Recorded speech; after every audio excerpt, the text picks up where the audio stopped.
இனிதான் பெங்கல் புயலின் சம்பவமே இருக்கு. 3 மாவட்டங்களுக்கு ரெட் அலர்ட் மற்றும் 14 மாவட்டங்களுக்கு ஆரஞ்சு நிற எச்சரிக்கை அறிவிக்கப்பட்டது. தமிழ்நாட்டில் 14 மாவட்டங்களில் நாளை கனமழைக்கு வாய்ப்புள்ளதாக ஆரஞ்சு அலர்ட் விடுக்கப்பட்டுள்ளது.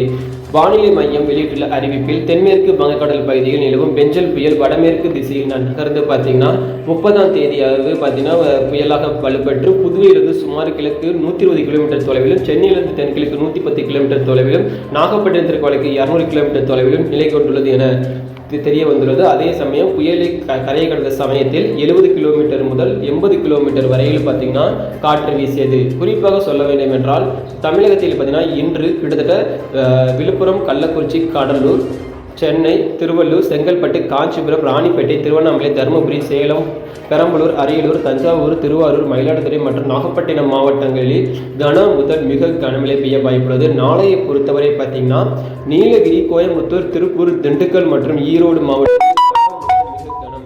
கிருஷ்ணகிரி, தருமபுரி, சேலம், நாமக்கல், கரூர், தேனி மற்றும் மதுரை மாவட்டங்களில் ஓரிரு இடங்களில் கன முதல் மிக கனமழை பெய்யும் வாய்ப்புள்ளது.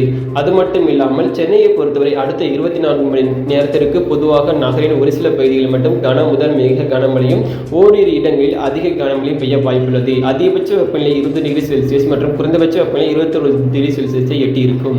அடுத்த 44 மணி நேரத்திற்கு வானம் பொதுவாக மேகமூட்டத்துடன் காணப்பட்டாலும் நகரின் ஒரு சில பகுதிகளில் மட்டும் பார்த்தீங்கன்னா கனமழை பெய்ய வாய்ப்புள்ளது. தமிழக மீனவர்களுக்கான எச்சரிக்கை: இன்று வட தமிழக கடலோர பகுதிகள் மற்றும் அதனை ஒட்டியுள்ள தெற்கு அந்தமான் கடலோர பகுதியில் சூறாவளி காற்று மணிக்கு 60 முதல் 80 கிலோமீட்டர் வேகத்தில், இடையிலே 90 கிலோமீட்டர் வேகத்தில் வீசக்கூடும். தென் தமிழக கடலோர பகுதிகள், மன்னார் வளைகுடா மற்றும் குமரி கடல் பகுதிகளில் சூறாவளி காற்று மணிக்கு 50 கிலோமீட்டரிலிருந்து 75 கிலோமீட்டர் வேகத்திலும் வீசக்கூடும். இதே மாதிரி பார்த்தீங்கன்னா டெய்லியும் மழை பெய்யுமா இல்லை என்பதை தெரிஞ்சுக்கொள்ள எப்போதுமே நம்ம சேனலுடன் இணைந்திருங்கள். அனைவருக்கும் நன்றி.